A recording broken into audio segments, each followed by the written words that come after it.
Welcome back to Dragon's Den Classics. In our last chapters, the stakes in San Francisco didn't just get higher, they exploded. That's right, Dad. It all started when the fastidious and heavily scented Mr. Joel Cairo walked into Sam Spade's office, flashing diamonds and offering a staggering $5,000. For what? The recovery of a misplaced statuette, the black figure of a bird. But Cairo didn't just bring an offer, he brought a pistol. In true hard boiled fashion, Sam disarmed him with a well placed elbow, knocked him cold, and systematically cleaned out his pockets. Yet, by the time Cairo came to, the two had actually struck a deal. It seems Spade's loyalty is always up for grabs if the price is right. Meanwhile, the mystery acquired a tail. An undersized youth in a gray cap began shadowing Sam all across the city, from a cigar store to the Geary Theater. Cairo claims he has no idea who the kid is, meaning there are even more dangerous players lurking in the fog. Desperate for answers, Sam slipped his shadow and confronted Bridget O'Shaughnessy at her new apartment. When he dangled Cairo's $5,000 offer in front of her, the masks completely slipped. Bridget realized her lies weren't working and desperately offered him everything she had left, including her own body. It was a brutal, cynical moment. Sam kissed her roughly, but demanded real answers. Realizing she can't play Sam blindly anymore, Bridget finally broke down and admitted she needs to face Joel Cairo. As we open chapter 7, Cairo is on his way to Sam's apartment for a tense late night confrontation. But with Miles Archer's suspicious widow, Iva, watching from the curb, and a mysterious gunman watching from the corner, Sam's apartment is about to become a powder keg. If you are enjoying this dark, twisting tale of deception and the legendary Black Bird, please take a moment to hit that like button and subscribe to Dragon's Den Classics. Don't forget to turn on notifications so you'll be the first to know when we post our next episode. The lies are unraveling, and you won't want to miss what happens next. Chapter 7, G in the Air. In his bedroom, that was a living room, now the wall bed was up, Spade took Bridget O'Shaughnessy's hat and coat, made her comfortable in a padded rocking chair, and telephoned the Hotel Belvedere. Cairo had not returned from the theater. Spade left his telephone number with the request that Cairo call him as soon as he came in. Spade sat down in the armchair beside the table, and without any preliminary, without any introductory remark of any sort, began to tell the girl about a thing that had happened some years before in the Northwest.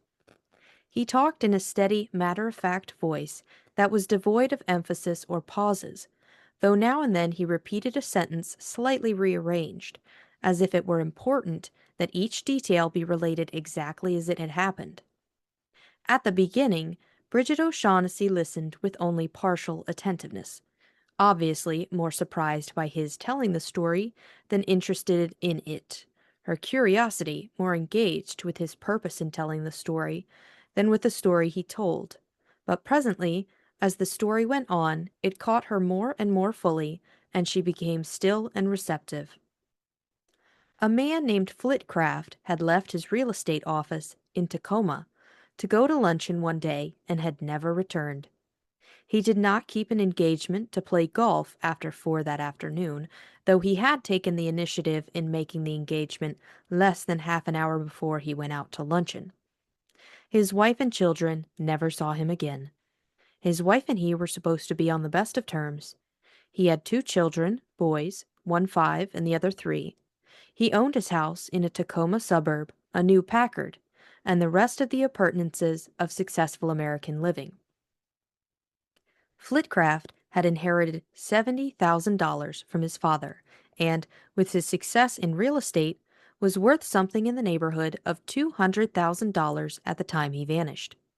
His affairs were in order, though there were enough loose ends to indicate that he had not been setting them in order preparatory to vanishing.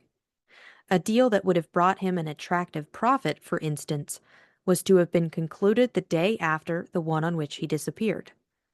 There was nothing to suggest that he had more than $50 or $60 in his immediate possession at the time of his going. His habits for months past could be accounted for too thoroughly to justify any suspicion of secret vices, or even of another woman in his life, though either was barely possible. He went like that, Spade said. Like a fist when you open your hand. When he had reached this point in the story, the telephone bell rang.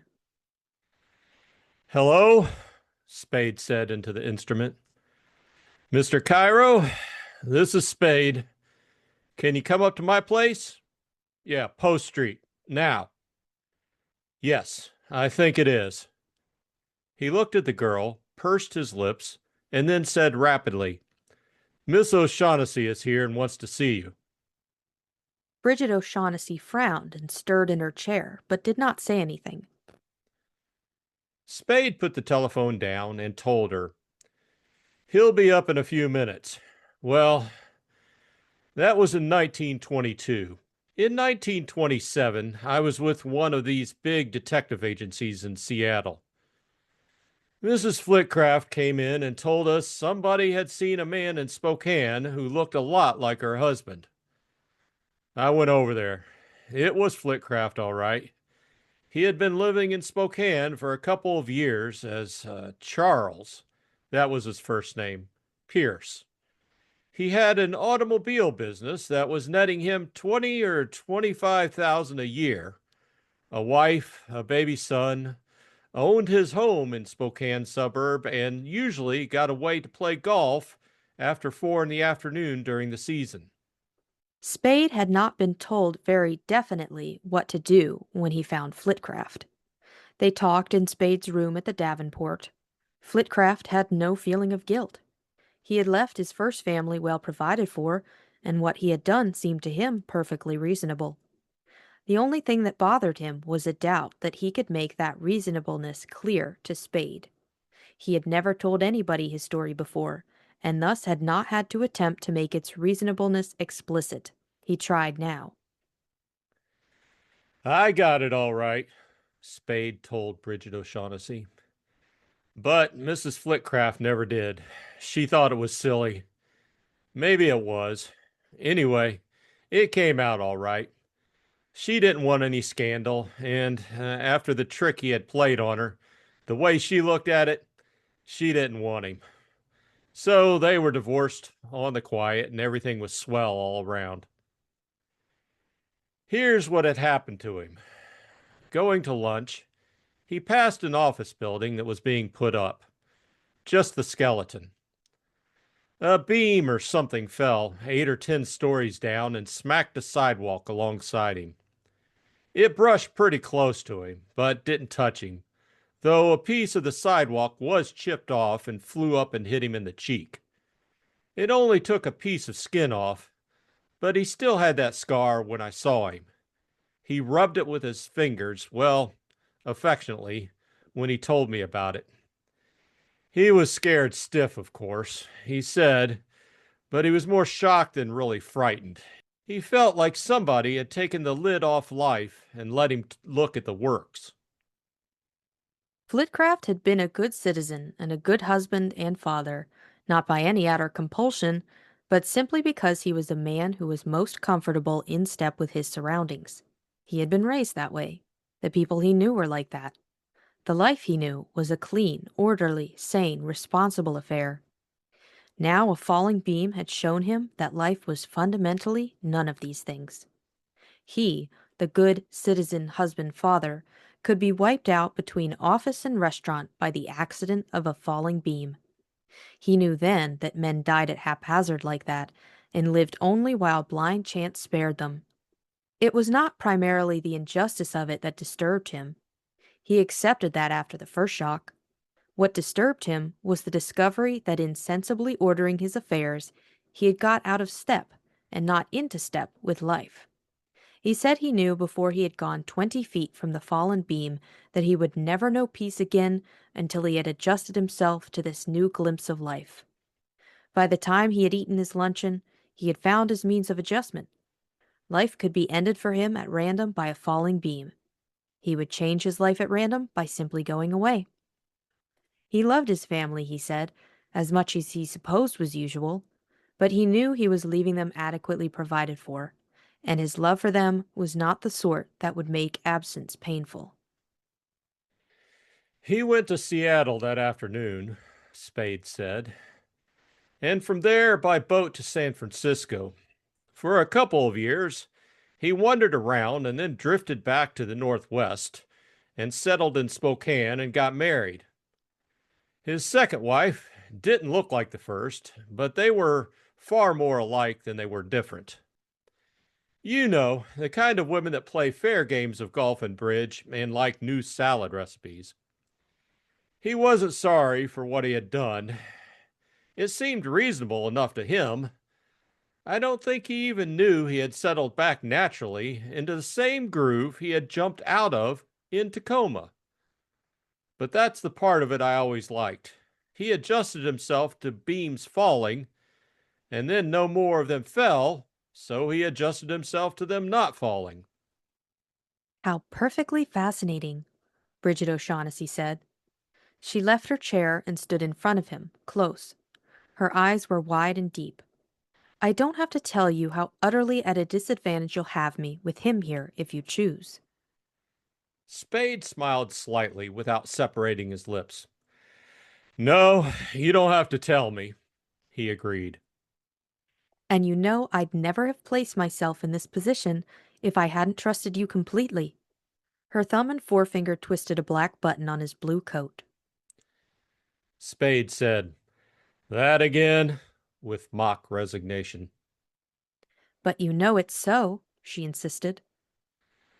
No, I don't know it. He patted the hand that was twisting the button. My asking for reasons why I should trust you brought us here. Don't let's confuse things. You don't have to trust me, anyhow, as long as you can persuade me to trust you. She studied his face. Her nostrils quivered. Spade laughed. He patted her hand again and said, Don't worry about that now. He'll be here in a moment. Get your business with him over, and then we'll see how we stand. And you let me go about it with him in my own way?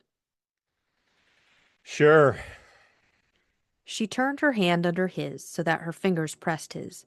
She said softly, You're a godsend. Spade said, Don't overdo it. She looked reproachfully at him, though smiling, and returned to the padded rocker. Joel Cairo was excited. His dark eyes seemed all irises, and his high-pitched, thin-voiced words were tumbling out before Spade had the door half open. That boy is out there watching the house, Mr. Spade. That boy that you showed me, or whom you showed me in front of the theater. What am I to understand from that, Mr. Spade? I came here in good faith, and no thought of tricks or traps. You were asked here in good faith, Spade frowned thoughtfully, but I ought to guess that he might have shown up. He saw you come in? Naturally, I could have gone on, but that seemed useless since you had already let him see us together. Bridget O'Shaughnessy came into the passageway behind Spade and asked anxiously, What boy? What is it? Cairo removed his black hat from his head, bowed stiffly, and said in a prim voice, If you do not know, ask Mr. Spade. I know nothing about it except through him. A kid who's been trying to tail me around town all evening, Spade said carelessly over his shoulder, not turning to face the girl. Come on in, Cairo. There's no use standing here talking to all the neighbors. Bridget O'Shaughnessy grabbed Spade's arm above the elbow and demanded, Did he follow you to my apartment? No, I shook him before that. Then, I suppose he could have come back to pick me up again. Cairo, holding his black hat to his belly with both hands, had come into the passageway. Spade shut the corridor door behind him, and they went into the living room. There, Cairo bowed stiffly over his hat once more and said, I am delighted to see you again, Miss O'Shaughnessy. I was sure you would be, Joe, she replied, giving him her hand. He made a formal bow over her hand and released it quickly. She sat in the padded rocker she had occupied before. Cairo sat in the armchair by the table. Spade, when he had hung Cairo's hat and coat in the closet, sat on an end of the sofa in front of the windows and began to roll a cigarette. Bridget O'Shaughnessy said to Cairo, Sam told me about your offer for the Falcon. How soon can you have the money ready?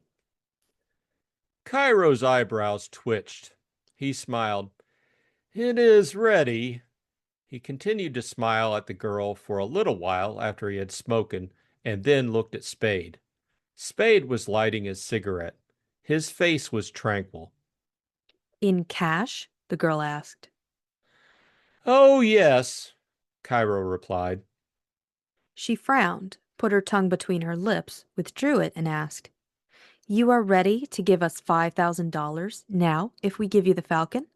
Cairo held up a wriggling hand. Excuse me, he said. I expressed myself badly. I did not mean to say that I have the money in my pockets, but that I am prepared to get it on a very few minutes' notice at any time during banking hours. Oh, she looked at Spade. Spade blew cigarette smoke down the front of his vest and said, That's probably right. He had only a few hundred in his pockets when I frisked him this afternoon. Then her eyes opened round and wide. He grinned. The Levantine bent forward in his chair. He failed to keep eagerness from showing in his eyes and voice. I can be quite prepared to give you the money at, say, 10:30 in the morning, eh? Bridget O'Shaughnessy smiled at him and said, But I haven't got the Falcon. Cairo's face was darkened by a flush of annoyance. He put an ugly hand on either arm of his chair, holding his small-boned body erect and stiff between them. His dark eyes were angry. He did not say anything. The girl made a mock placatory face at him. I'll have it in a week at the most, though, she said. Where is it? Cairo used politeness of mind to express skepticism. Where Floyd hid it. Floyd Thursby? She nodded. And you know where that is? He asked. I think I do. Then why must we wait a week? Perhaps not a whole week. Whom are you buying it for, Joe? Cairo raised his eyebrows.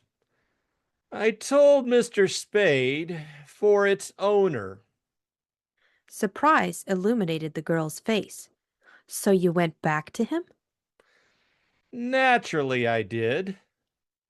She laughed softly in her throat and said, I should have liked to have seen that. Cairo shrugged. That was the logical development. He rubbed his back of his one hand with the palm of the other. His upper lids came down to shade his eyes. Why, if I, in turn, may ask a question, are you willing to sell to me? I'm afraid, she said simply, after what happened to Floyd. That's why I haven't it now. I'm afraid to touch it except to turn it over to somebody else right away.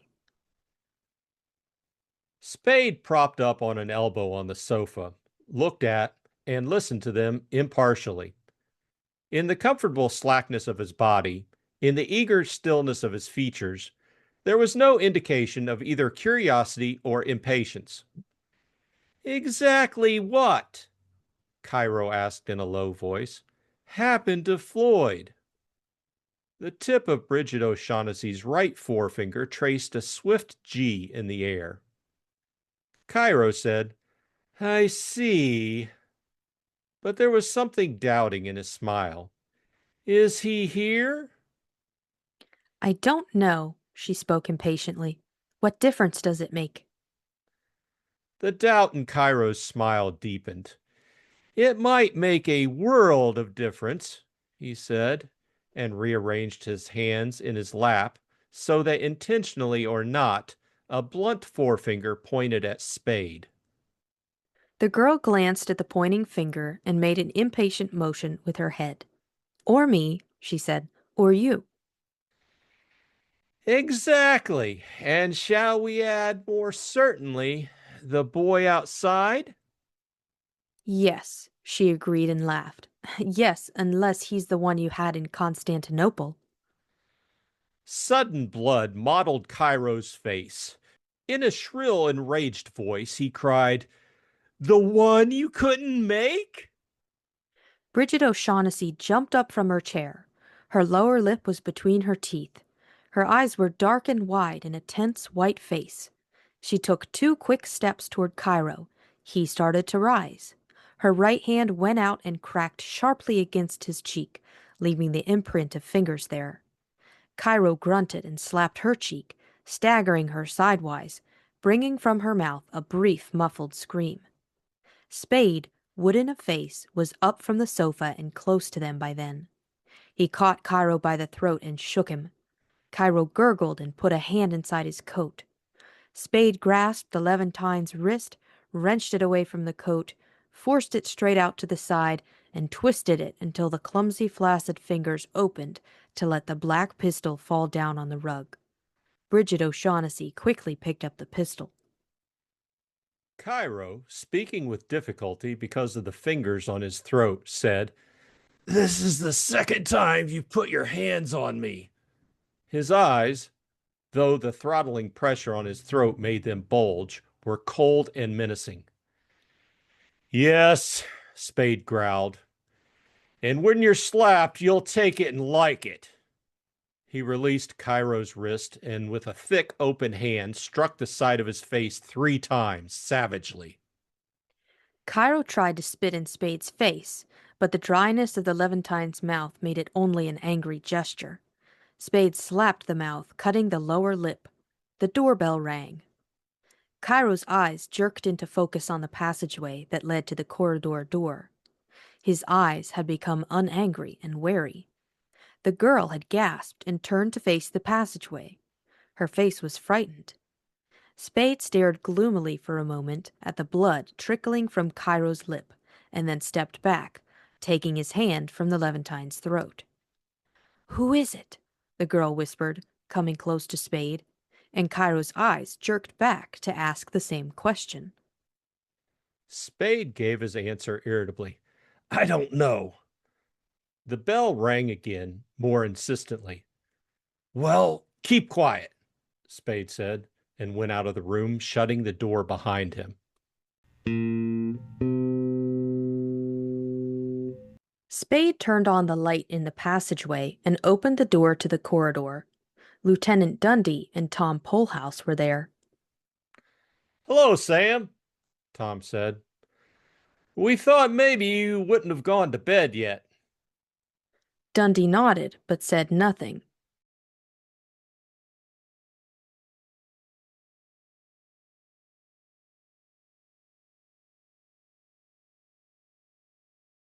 Dundee spoke then, quietly. We want to talk to you, Spade. Well, Spade stood in the doorway, blocking it. Go ahead and talk. Tom Polhouse advanced, saying, We don't have to do it standing here, do we? Spade stood in the doorway and said, You can't come in. His tone was very slightly apologetic.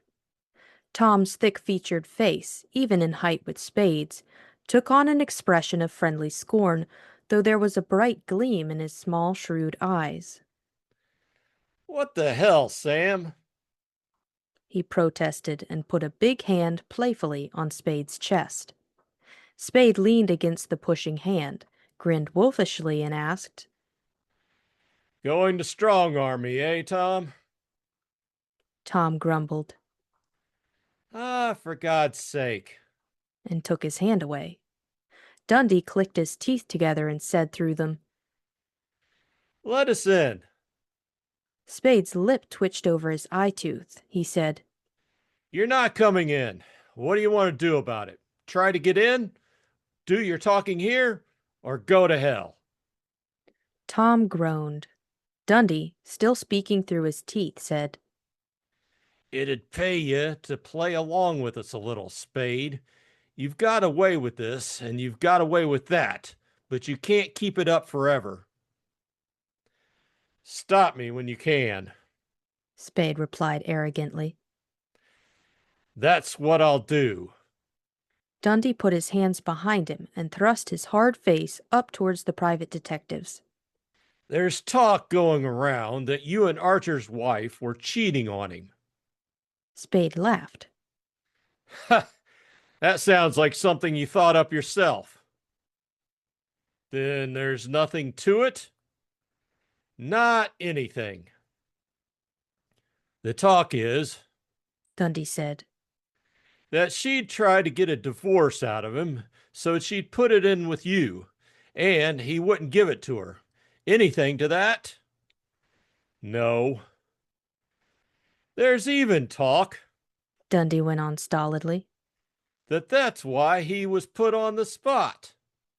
Spade seemed mildly amused. Don't be a hog, He said.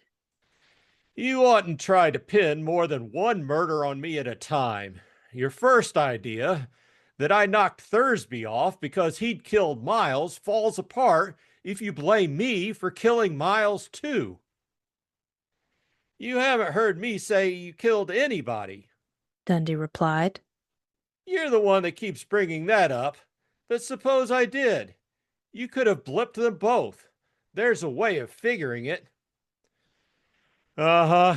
I could have butchered Miles to get his wife, and then Thursby, so I can hang Miles's killing on him. That's a hell of a swell system. Or will be when I can give somebody else the bump and hang Thursby's on them. How am I supposed to keep that up? Are you going to put your hand on my shoulder for all the killings in San Francisco from now on?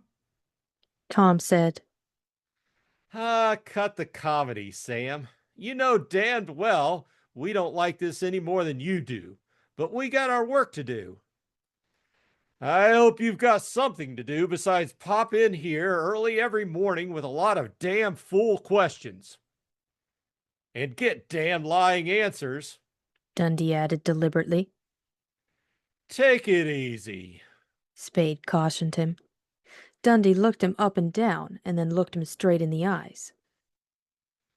If you say there was nothing between you and Archer's wife, He said. You're a liar, and I'm telling you so. A startled look came into Tom's small eyes. Spade moistened his lips with the tip of his tongue and asked, Is that the hot tip that you brought here at this ungodly time of night? That's one of them. And the others? Dundee pulled down the corners of his mouth. Let us in. He nodded significantly at the doorway in which Spade stood. Spade frowned and shook his head. Dundee's mouth corners lifted in a smile of grim satisfaction. There must have been something to it, he told Tom. Tom shifted his feet and, not looking at either man, mumbled, God knows. What's this? Spade asked. Charades? All right, Spade, we're going. Dundee buttoned his overcoat.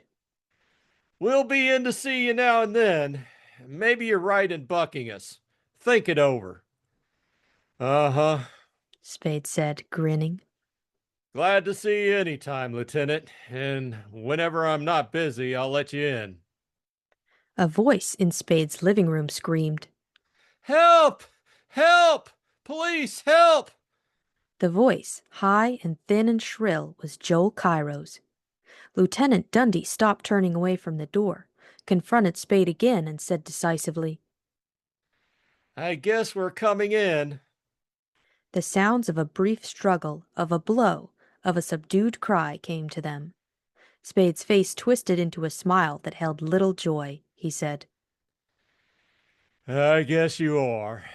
and stood out of the way.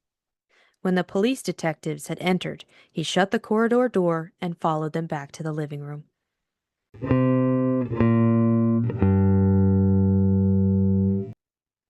Chapter 8 Horse Feathers. Bridget O'Shaughnessy was huddled in the armchair by the table. Her forearms were up over her cheeks, her knees drawn up until they hid the lower part of her face. Her eyes were white-circled and terrified. Joel Cairo stood in front of her, bending over her, holding in one hand the pistol Spade had twisted out of his hand. His other hand was clapped to his forehead. Blood ran through the fingers of that hand and down under them to his eyes. A smaller trickle from his cut lip made 3 wavy lines across his chin. Cairo did not heed the detectives. He was glaring at the girl huddled in front of him. His lips were working spasmodically, but no coherent sound came from between them.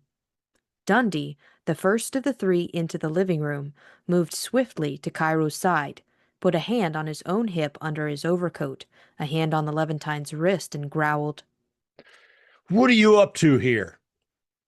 Cairo took the red-smeared hand from his head and flourished it close to the lieutenant's face. Uncovered by the hand, his forehead showed a 3-inch ragged tear.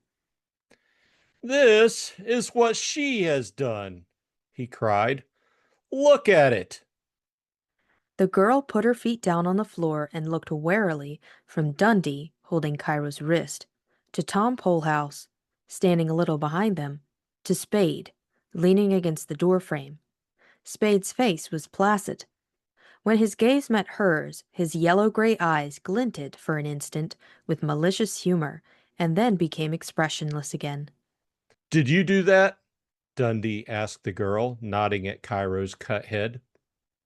She looked at Spade again. He did not in any way respond to the appeal in her eyes. He leaned against the doorframe and observed the occupants of the room with the polite, detached air of a disinterested spectator. The girl turned her eyes up to Dundee's. Her eyes were wide and dark and earnest. I had to, she said in a low, throbbing voice. I was all alone in here with him when he attacked me. I tried to keep him off. I couldn't make myself shoot him. Oh, you liar, Cairo cried, trying unsuccessfully to pull the arm that held his pistol out of Dundee's grip. You dirty, filthy liar. He twisted himself around to face Dundee. She's lying awfully. I came here in good faith and was attacked by both of them. And when you came, he went out to talk to you, leaving her here with this pistol. And then she said they were going to kill me after you left. And I called for help so that you wouldn't leave me here to be murdered. And then she struck me with the pistol.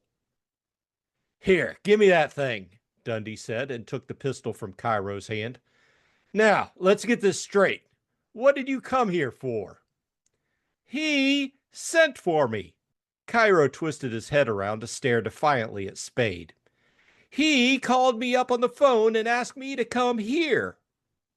Spade blinked sleepily at the Levantine and said nothing. Dundee asked, What do he want you for? Cairo withheld his reply until he had mopped his bloody forehead and chin with a lavender-barred silk handkerchief. By then, some of the indignation in his manner had been replaced by caution. He said they wanted to see me. I didn't know what about. Tom Polhouse lowered his head, sniffed the odor of sheeper that the mopping handkerchief had released in the air, and turned his head to scowl interrogatively at Spade. Spade winked at him and went on rolling a cigarette. Dundee asked, Well, what happened then? Then they attacked me. She struck me first, and then he choked me and took the pistol out of my pocket. I don't know what they would have done next if you hadn't arrived at that moment. I dare say they would have murdered me then and there. When he went out to answer the bell, he left her here with the pistol to watch over me. Bridget O'Shaughnessy jumped out of the armchair crying, "Why don't you make him tell the truth?" and slapped Cairo on the cheek. Cairo yelled inarticulately. Dundee pushed the girl back into the chair with a hand that was not holding the Levantine's arm and growled, "None of that now." Spade, lighting his cigarette, grinned softly through the smoke and told Tom, "She's impulsive." "Yeah," Tom agreed. Dundee scowled down at the girl and asked, "What do you want us to think the truth is?" "Not what he said," she replied. "Not anything he said." She turned to Spade. "Is it?" "How do I know?" Spade responded. "I was out in the kitchen mixing up an omelet when it happened, wasn't I?" She wrinkled her forehead, studying him with eyes that perplexity clouded. Tom grunted in disgust. Dundee, still scowling at the girl, ignored Spade's speech and asked her, "If he's not telling the truth, how come he did the squawking for help and not you?" "Oh, he was frightened to death when I struck him," she replied, looking contemptuously at the Levantine. Cairo's face flushed where it was not blood smeared. He exclaimed, "Phoo! That's another lie." She kicked his leg, the high heel of her blue slipper striking him just below the knee. Dundee pulled him away from her while Big Tom came to stand close to her, mumbling, "Behave, sister. That's no way to act." "Then make him tell the truth," she said defiantly. "We'll do that all right," he promised. "Just don't get rough." Dundee, looking at Spade with green eyes, hard and bright and satisfied, addressed his subordinate. "Well, Tom, I don't guess we'll go wrong pulling the lot of 'em in." Tom nodded gloomily. Spade left the door and advanced to the center of the room, dropping his cigarette into a tray on the table as he passed it. His smile and manner were amiably composed. "Don't be in a hurry," he said. "Everything can be explained." "I bet you," Dundee agreed, sneering. Spade bowed to the girl. "Miss O'Shaughnessy," he said, "may I present Lieutenant Dundee and Detective Sergeant Polehouse." He bowed to Dundee. "Miss O'Shaughnessy is an operative in my employ." Joel Cairo said indignantly, "That isn't so. She—" Spade interrupted him in quite a loud but genial voice. "I hired her just recently, yesterday. This is Mr. Joel Cairo, a friend, an acquaintance, at any rate, of Thursby's. He came to me this afternoon and tried to hire me to find something Thursby was supposed to have on him when he got bumped off. It looked funny, the way he put it to me, so I wouldn't touch it. Then he pulled a gun. Well, never mind that unless it comes to point of laying charges against each other. Anyway, after talking it over with Miss O'Shaughnessy, I thought maybe I could get something out of him about Miles and Thursby's killings. So I asked him to come up here. Maybe we put the questions to him a little rough, but he wasn't hurt any, not enough to have to cry for help. I'd already had to take his gun away from him again." As Spade talked, anxiety came into Cairo's reddened face. His eyes moved jerkily up and down, shifting their focus uneasily between the floor and Spade's bland face. Dundee confronted Cairo and brusquely demanded, "Well, what have you got to say to that?" Cairo had nothing to say for nearly a minute while he stared at the lieutenant's chest.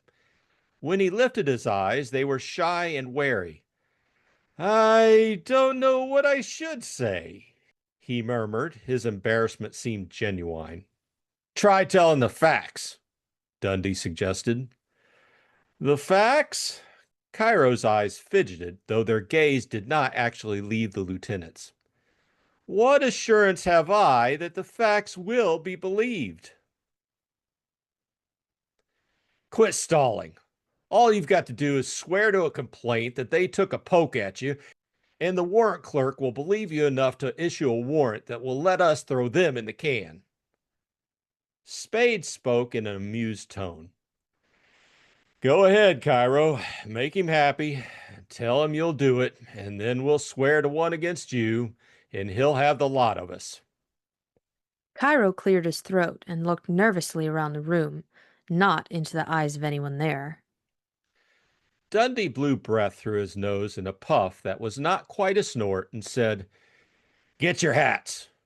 Cairo's eyes, holding worry and a question, met Spade's mocking gaze. Spade winked at him and sat on the arm of the padded rocker.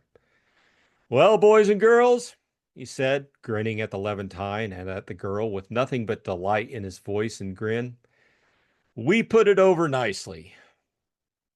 Dundee's hard, square face darkened the least of shades. He repeated peremptorily, Get your hats.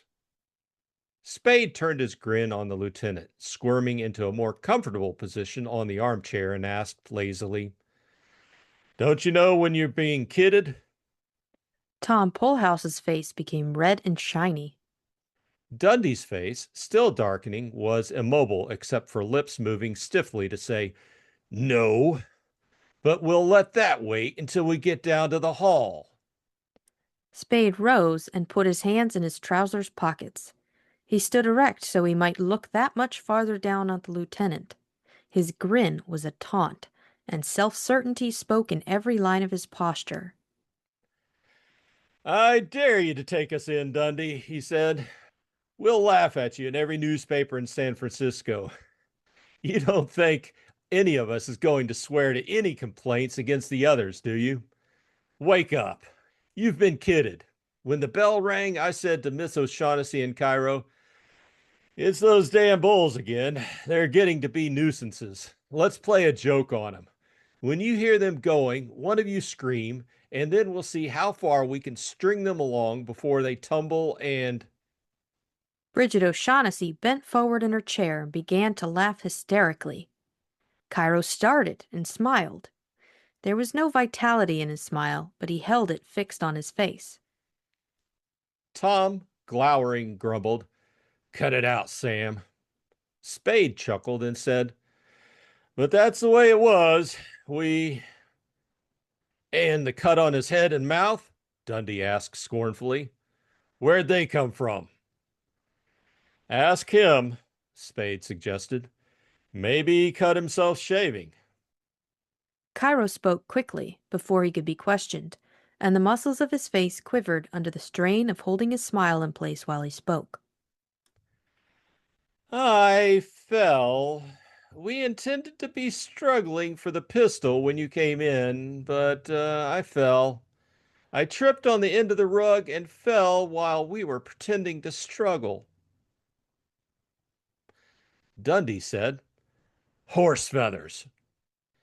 Spade said, That's all right, Dundee, believe it or not. The point is, that's our story, and we'll stick to it. The newspapers will print it, whether they believe it or not, and it'll just be as funny one way as the other, or maybe more so. What are you going to do about it? It's no crime to kid a copper, is it? You haven't got anything on anybody here. Everything we told you was part of the joke. What are you going to do about it? Dundee put his back to Spade and gripped Cairo by the shoulders. You can't get away with that, he snarled, shaking the Levantine. You belch for help, and you've got to take it. No, sir, Cairo sputtered. It was a joke. He said you were friends of his and would understand. Spade laughed. Dundee pulled Cairo roughly around, holding him now by one wrist and the nape of his neck. I'll take you along for packing the gun anyway, he said, and I'll take the rest of you along to see who laughs at that joke.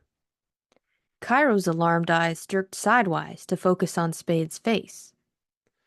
Spade said, Don't be a sap, Dundee.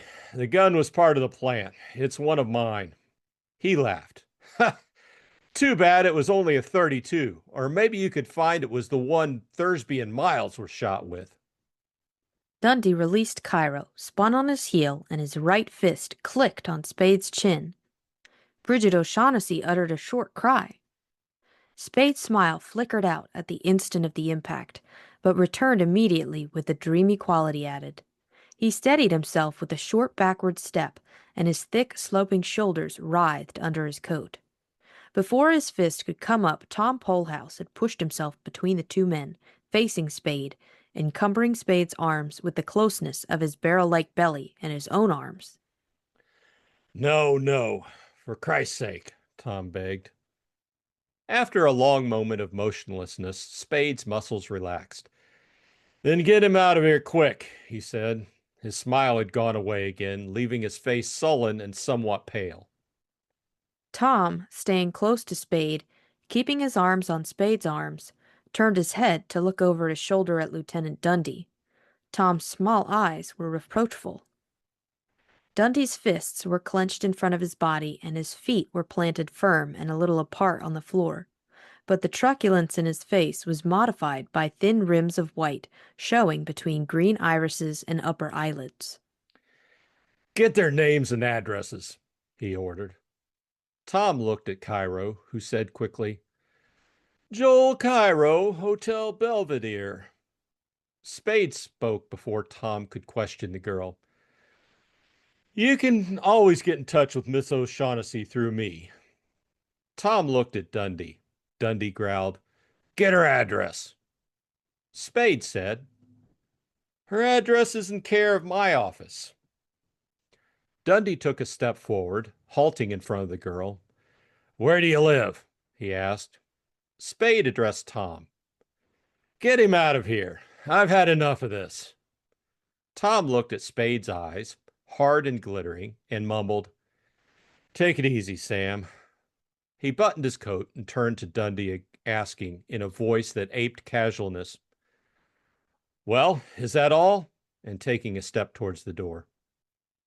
Dundee's scowl failed to conceal indecision. Cairo moved suddenly towards the door, saying, I'm going too, if Mr. Spade will be kind enough to give me my hat and coat. Spade asked, What's the hurry? Dundee said angrily, It was all fun, but just the same, you're afraid to be left here with him.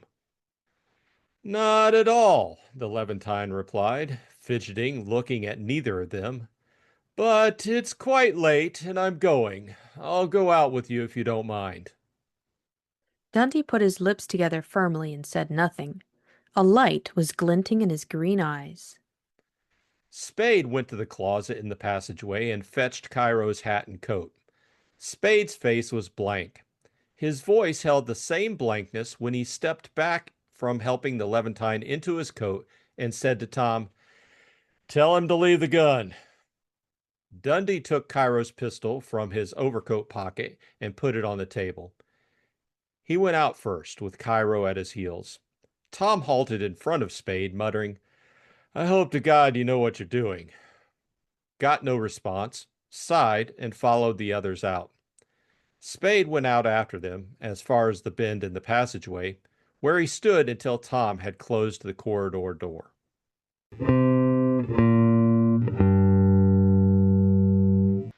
Okay, looking back at these two chapters, I think one of the first things we need to talk about is this Flitcraft parable. And it's kind of a tongue twister, but there's a story that Sam just starts telling Bridget, and Mm-hmm. it kind of caught me off guard because I'm like, why is he telling this story? So Yeah. it's a story basically that apparently it's famous in detective fiction, but I had never heard of it. And it's a story about a man who goes to work. A beam falls on the sidewalk next to him, almost kills him. It makes him he's on the way to lunch. And by the time he's done with lunch, he decides that he's going to completely change his life Mm-hmm. because of this life-changing event. And he just moves out of town without telling his wife and kids and starts a new family in another town.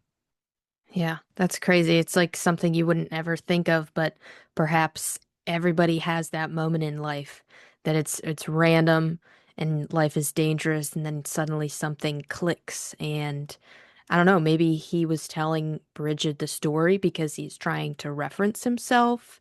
Maybe like she's playing a game we know because we've seen her playing all these different people, but maybe it's him, Spade, trying to say it's not really gonna go your way. The world just goes however. Yeah, I don't really, frankly, at this point, I don't know why he said that. Obviously, he's trying to reference to something, but at this point, I don't know. Yeah. And then next thing we know, whenever they're meeting up in the chapter 7, they're meeting up at the apartment. They invite Cairo and the other two are already there. And like they're talking about the money, and Bridget is saying, "Oh, I can get this bird for you." And then suddenly Bridget mentions Constantinople, and then suddenly she slaps him. Sam's choking Cairo out. Everything completely falls. Like we can find that Bridget knows something. They know each other. Yeah. Yeah, yeah, it was obviously there's a lot of desperation here. You know, she wants that bird, he wants that bird. It's worth, I don't know, apparently it's worth a lot of money to him. Mm, We don't know at this point why they really want that bird. We're inferring that it's worth a lot of money. And yes, that was a point where as soon as it happened, I was like, oh, they do know each other. They yeah. do have a history. And then, uh, that leads into my next thing I want to talk about is the G in the air. And that's the whole title of the chapter. Yeah. So they're kind of in this tense period of discussion, and then it ends up being a little bit of a fight.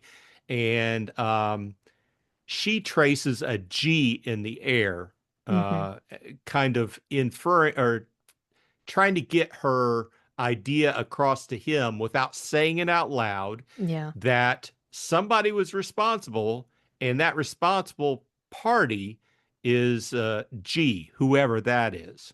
Yeah, and it seems like it's striking some fear into Cairo, and I guess whoever this G is took out Floyd, and it could be them next if they don't get the bird, because Bridget doesn't want to take it out in the open. And it's kind of crazy that they know each other this deeply to have something they could both fear, this threat.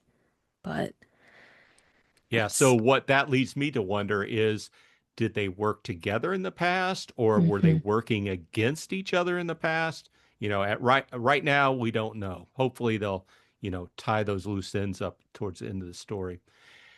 And Yeah. finally, as the chapters go on, we have this little joke that's being played on the police. Um, I thought that I thought that the police were about to just take them all downtown. Hmm. I was surprised. I knew that he was standing back. Sam was standing back in the doorway, and I knew he was planning something, but I didn't expect this.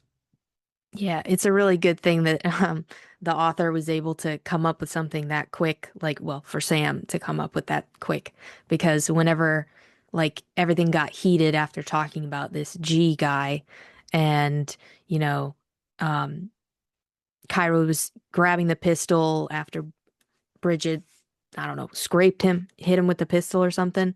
You come in, it's a really bad scene, and then suddenly they want to be all nice and happy with each other. That's kind of crazy. Yeah, yeah. And then that leads up to this whole time period. They're kind of trying to play it off and get away with not being taken downtown to the Yeah. police station, playing it off as a joke, which is just making Dundee madder and madder and Hmm. madder. And it was actually, from my standpoint, doing the voices and everything, it was hard to keep up when you have several different characters going back and forth, and they're in this very a lot of friction going on, and you could tell that he was just heating up. I kind of saw that punch coming. Hmm. Yeah, I definitely. I thought it was kind of satisfying whenever he did that, but at the same time, you also think, well, the cops can't really do anything because they're not supposed to be the ones who are, they're bound by the law. They're not supposed to take their frustration out. And Sam is like the private eye who's always egging them on. And I think this is going to be a consistent thing throughout this story is this push and pull between private investigator and cops. And I think that'll continue for a while. I agree with that. Well, that does it for this episode. Thanks for dropping by. Make sure and tune in next time when we dive back into the action of chapters 9 and 10 of Dashiell Hammett's The Maltese Falcon.